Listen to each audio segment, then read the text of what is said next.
Saturday Social is powered by EA Sports FIFA 23 with PlayStation. Welcome back to Saturday Social. Joining myself and Joe on the show this week, we have Rory Jennings and we have Thogden. Joe, one question to you, mate. How much are you looking forward to this next part? I've been looking forward to this ever since the opening day of the season. I think this is just going to be sensational. Yeah, for those that are unaware, this was our duo of guests for the very first show of the season back in August. Rory and Theo are there. And as is tradition on Saturday Social for the first show of the season, we get them to give their pre-season predictions. And let's just say there were some rather interesting takes, some of which have become very iconic. So what we're going to do now is look back at all of their pre-season predictions one by one and get them to react and see how many they would keep and see how many they would change. So first up, Rory, you ready for this? No. Ready for this? What's coming?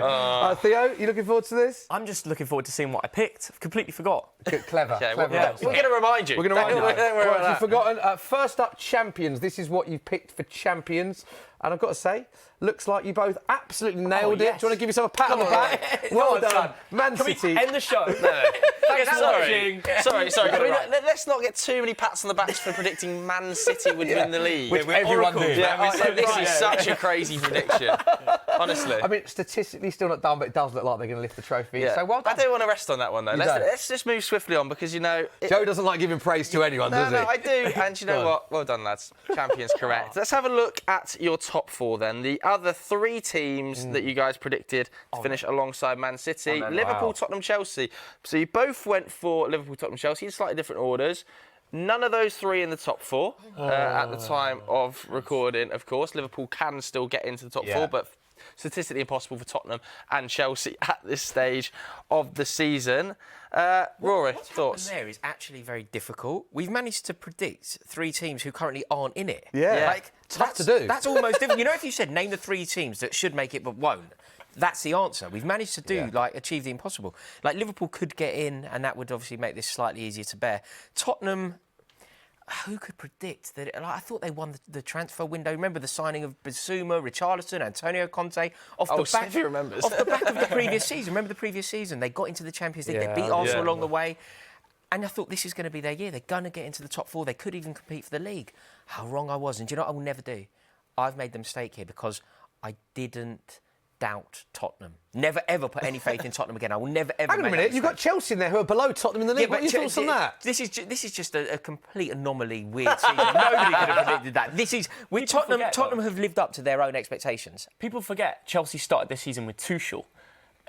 It feels like years ago because of the World Cup in between. Tuchel Conte, that moment was this season. How long ago does that seem? Well, this season, this is how long this season is. This season, Thomas Tuchel has managed Chelsea against Frank Lampard's Everton. This season. That's how long ago. Neither of you got Arsenal in there. No, I didn't think they could do it. Well, over the summer, if we go back to that time, it feels like absolutely donkeys ago. Liverpool had just gone close to a quadruple. Chelsea spent a lot of money, signed a lot of players. And Tottenham have solid players. And the way they've fallen away, I didn't expect it at all. Got to put my hands in the air and say sorry. But at the same time, they all had strong windows or in some way looked like they were going to go in the right direction. Spurs bottled it at the end. We underestimated the power of Spursism. See, I thought that the ideology of Conteism would overwhelm Tottenham and he'd bring his own brilliance and overwhelm the underachieving I know it's nature having of a that great club. season for Tottenham. They are 7th in the league. Chelsea are currently 11th. Again, you're not focusing on the Chelsea element of this. Why is that? Because Tottenham are only 7th. Chelsea and Tottenham have had identical seasons. It's just you've got Harry Kane. Harry Kane plays for Tottenham, and therefore he propels you up the league. If Harry Kane switch clubs, Chelsea and Tottenham switch positions. We're identical. Simple. That simple as that. He's right. Any players, couldn't you? I mean, OK, anyway. What I would say to them is I'm going to give them some credit there. Those three suggestions, although they are not correct, I did see other pundits doing similar suggestions. So we're going to move on now. I'm trying to give you some love here because you know what's coming soon. Overachievers was next. Let's have a look at what Theo and Rory did. Rory can't remember. Rory went with Nottingham Forest. OK, currently 16th in the league. Thogden, you went with Palace, 12th in the league. Not a dreadful shout, that. I'm not happy with that at all because I remember coming on the show and saying Patrick Vieira's going to have a great season and he's going to get them to the top half of the table. He got sacked and they look much better than Roy Hodgson. So I'm not going to take any credit for this. I think it's an absolutely appalling opinion to have. There's many clubs that have overachieved.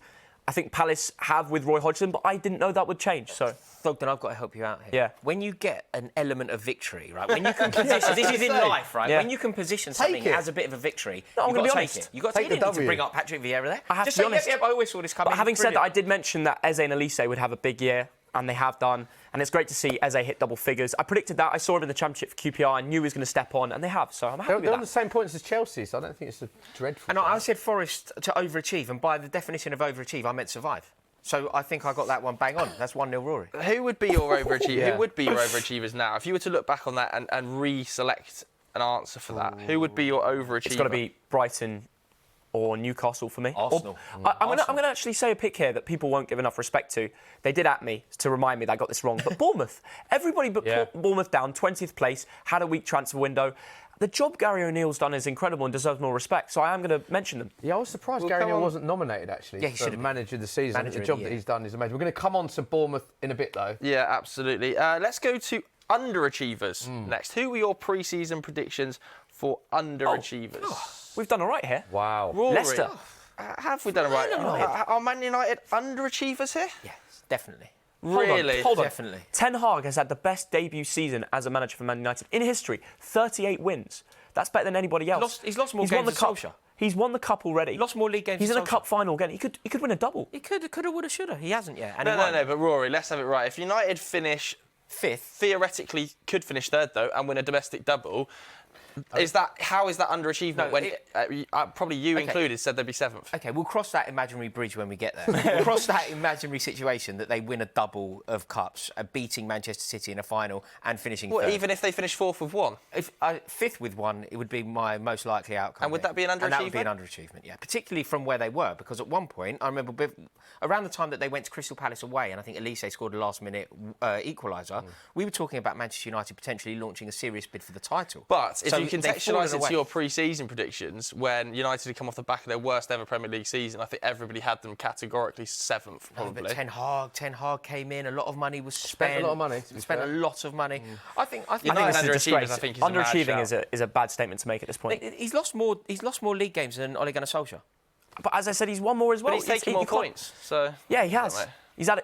I think we should judge at the end of the season. But one thing we have to point out: Leicester City underachieving. This And is a they're- good shout. Today Yeah. they could be getting relegated if Everton win at the end of the weekend. And I just saw it. I didn't see it going the right way. I thought Brendan Rodgers was a manager that was depleting, and now he's been sacked and it's changed around. And Dean Smith hasn't done a great job. You've got players like Jamie Vardy who was getting on. I think I got this one spot on, so I'm going to give myself a little. I pat think on you've the done back. well. It's a great shout, It's one of the best underachievers. But shouts. even when you said underachievers Leicester, be honest, did you imagine them to be a Relegation battle. candidate? Because Relegation battle. with the players they've got, I know a lot of people are surprised to see them. Did you think they'd be struggling for relegation at the start of the season? I just didn't like the idea of the likes of Tielemans constantly being in the press. Maddison, where's he going? It was always, where are they going? Which club's next? Always in the press. It was never about Leicester City and focusing on getting points and bringing the best of the team. So I felt something was going wrong. No, I'm not going to sit here and say I thought they were going to get relegated because I didn't predict it. We'll see that. But I did think they'd be down there. Should we find out who you think have been the biggest underachievers now before we go on to the next one? Who would you say? There's only one answer. One answer, That's- Chelsea Football Club. Yeah. Done. The answer is Chelsea now, isn't it? Like Chelsea languishing around about mid-table, dreaming of finishing above Brentford maybe, is obviously about as uninspiring as it could be. You look at our form in You the look cups. so miserable saying this. Yeah, no, this is definitely the worst season. Like I've never felt a bigger disparity from like the fans and the players and the ownership. Like it really does feel like the worst season. And in terms of underachieving, this is it. Because you also have to throw into the fact that we've spent £500 million.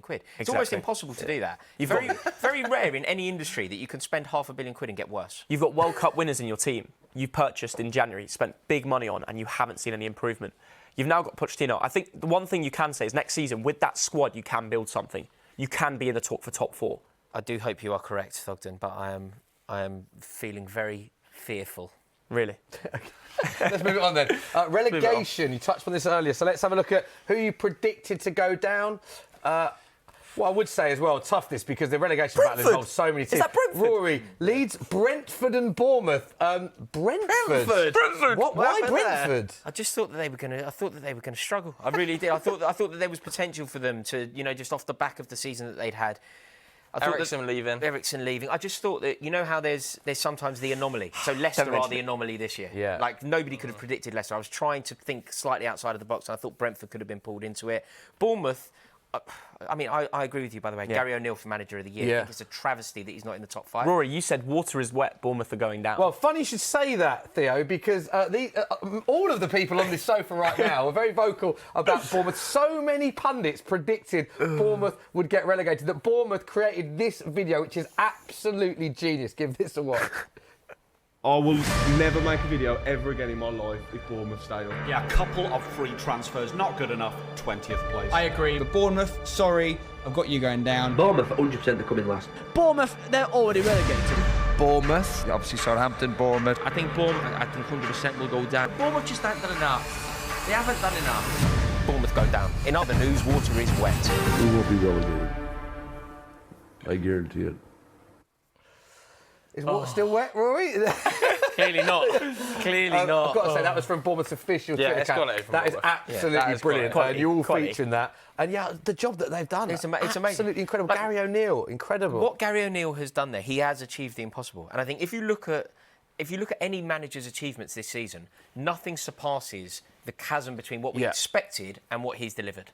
Nothing. Not even Guardiola's treble. I have to mention as well, as a player, absolutely brilliant. Like, he came to us during financial problems, worked his socks off. I think he was about 30, late 30s, still playing in the Championship week in, week out, giving his all for Bolton. So, got to give him credit as a player too. Good guy. Yeah. By the way, we skirted over the fact that Theo said Fulham, which wasn't the best shout either. Oh, I thought I got away with that. Yeah, he got away with it. There it is. Do you see how we focused Thank on you my to our graphics department. Is that Brentford? Can I say? About Fulham? Yeah. Championship to top 10 finish, potentially Europe. Incredible job from Marco Silva. No one predicted they'd finish in the top 10. I did. What? Did you? I did. No, you didn't. What? 100%. 100%. I want Did you receipts. actually, or you I just want lying? receipts. Prove I didn't.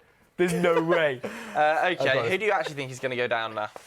Who do you actually think? Because obviously we've seen Southampton go down. Leicester could go down this weekend. Leicester leads Southampton. I think it's done. No question. I'm sorry, Big Sam. Love the guy. But it was that match against Newcastle. Needed to win 3 points. Should Bamford. I'm sorry. I think Leeds United could do it and Everton are going to go. It's not necessarily what I want to happen, but I think Leeds United, if you look at what Allardyce has done, Allardyce came in for 4 games, and I think he's on schedule for what he would have hoped to deliver from those 4 games. Play well against Man City, learn a bit about your team, get a point against Newcastle, and now it's a 2 winnable fixtures. Obviously, Tottenham coming up, they'll look at that one as a victory. And West Ham United have other things going on at the moment, and I think there's a vulnerability to them because they're so focused on other things. Some really good points. Very well made. Let's carry on with the predictions, though, because next up, this is where it starts to get stinky, boys. Best transfer. Your best transfer predictions pre-season. Oh, no. Rory. Oh, we've both done it, Thogden. We've had a shocker Thogden. here. We backed Chelsea, and that was a bad idea. Koulibaly. Yeah, it's been a Koulibaly's a horrible take. I'll admit it. I thought after a good year at Napoli, he would go on to step on and be a solid defender, but He's left Napoli. They've gone on to win the first Scudetto in. I know. Yeah. They got rid of all their big boys. Kim Jai's playing there has been unbelievable. He has. He's been a great replacement. Yeah, just rub some salt into the wound, guys. Thanks. Yeah, this is a bad take. Koulibaly is... I'm just going to have to try and find a positive here. Koulibaly's worse than Sterling. Because I think Sterling's form can be explained. Like, Raheem Sterling... From Premier League winner to 11th. Well, I think... Like, Raheem Sterling... How much do you spend for him? Imagine him coming into Chelsea. Imagine reminding myself. the difference. Imagine the difference of his life. So it isn't that Sterling was a bad signing. It's that it just hasn't worked. Like, I saw an incredible stat. Sterling had more managers in 1 week at Chelsea than he had in 7 years at Man City. Obviously, that's going to affect his form. Obviously, that's going to be a huge issue to the way that he plays football. Is that not the same case for Koulibaly, though? Well, Koulibaly, 35 million. Sterling, how much? We know that Sterling is good enough. We know that Sterling is obviously good enough to play for Chelsea. He just needs to find it. Whereas I think that Koulibaly is just not good enough to play in the Premier League. OK, do you know what? We're going to move it on because we all know where we're going next. Flop transfer. Now, this is what our guest predicted pre-season. Thogden went... Calvin Phillips. Rory said that Erling Haaland would be the flop transfer of the season. Now, I do not want to put words in his mouth. So for anyone that's been living under a rock and has missed the most viral clip in Saturday social history, here is exactly what Rory had to say about Erling Haaland in August in that very chair. Clip it. Erling Haaland will not live up to the expectation. I am so bored. Why won't he? Because he isn't the player that everybody thinks he is. Will he score goals? Yes. Will he How many goals is success? We are for Erling arguing the Haaland? same thing. I'll tell you what, We're Rory, not. He's going to be the Golden Boot winner. He's going to prove you wrong. Okay, Okay, I will take that bet. How many goals is he going to score this season? I think he'll do really well to score If he scores 15, it would be a really good season for him. Okay. That's it. I'm done. How many 15 do you think? goals. How many do you think he's going? Yeah, that clip has been everywhere, every single week on social Brilliant. media. Erling Haaland's got 52 goals in all competitions, Rory. Rory, you made me a meme. You Rory. made me go viral. Just holding my head to my head. You made me go viral Camera everywhere. 3, Rory, if Erling Haaland is watching now, it is the most viral clip we've ever seen on this show. What are you saying to Erling right now? Erling, I'm full of regret and remorse. I underestimated you. I was wrong. My knowledge was clouded by Timo Werner, who landed on these shores from the Bundesliga with a very impressive record. But Erling, I apologise. You are correct. I am wrong, and I will never live this down. You are elite, and I'm sorry. Oh, my word, that There was we go. great. The official Fair apology play. from Rory Jennings to Erling Haaland. Yeah, that was superb. But it doesn't get any better. It doesn't get any better for these next predictions, lads. Can we mention Calvin Phillips? Spot on. Actually, we Flop should, season. because Phillips is a great shout. Do you want to just, I praise just thought yourself? he wouldn't break into the midfield with Rodri there. He's played pretty much every minute. And, yeah, I think Calvin Phillips is the flop. How can you go that's for that sort of money and not get a single Calvin minute? Phillips' fault that he hasn't Great played, shout. is it? It's not. It's the competition that he's playing against. Obviously, he hasn't. I don't think he's made a Premier League appearance, but I don't know if that's his fault. It's a very generous appraisal there, Smithy. I know he hasn't had the season he would have hoped. I know he's England Player of the Season. I'm just saying, obviously, he hasn't been given the game time to prove. Is all I'm saying. But yeah, it's not a dreadful. Let's move on to the next one, because I've been excited to get to this one, because we've seen Haaland be very viral all season. don't know. We've seen Haaland very viral all season. What we haven't seen are the Player of the Season predictions. They can't remember. Mason Mount. Rory. Mason Mount. Thogden's gone Kane. I'll take Kane. I think Kane's Kane's a been good all right. shout. What I would say is Kane has had an unbelievable season. It's gone so under the radar how good his season's been because of Haaland. And how many different managers have come in and the way Spurs play, they don't create many chances. 27 Premier League goals this season. He still finds a way. 27 There's only Premier a League handful goals of, there's this only a season. handful of Unbelievable seasons, that. I think, that wouldn't have won you the Golden Boot. I've got to be honest though. So you're happy with yours, Thogden? I'm very happy, but it's an easy shout, isn't it? Yeah. Kane every season is consistent and he will deliver no matter what's around him because he's so special as a player. But Mason Mount, Rory, what's gone on there? I don't know. I just love him. I was voting tribally. I thought that he was going to have an incredible season for Chelsea because I know that he is a sensational player. But it really hasn't worked out. But do you know what, Thog? You are right about Harry Kane. He has been brilliant, and it does go under the radar, doesn't it? It does, yeah. Last one was Golden Boot. Just to let you know, Rory went Kane and Thogden went Haaland, which I've got to say, two decent shouts because they are 1 and 2 respectively. Haaland on 36 goals, Kane on 27 Premier League goals. So enjoyed that. How many do you think they got right or wrong? What do you think the balance was? I think it was about 4 or 5-1 between the two of you in terms of correct decisions. I'll take that. There we go. We'll take that. All in all, I think I've done all right there. There's a few howlers, but most of all, I've got some decent takes. Leo's happy. Well, Let's say about Rory. Rory, yeah. And we had the most viral clip of the year.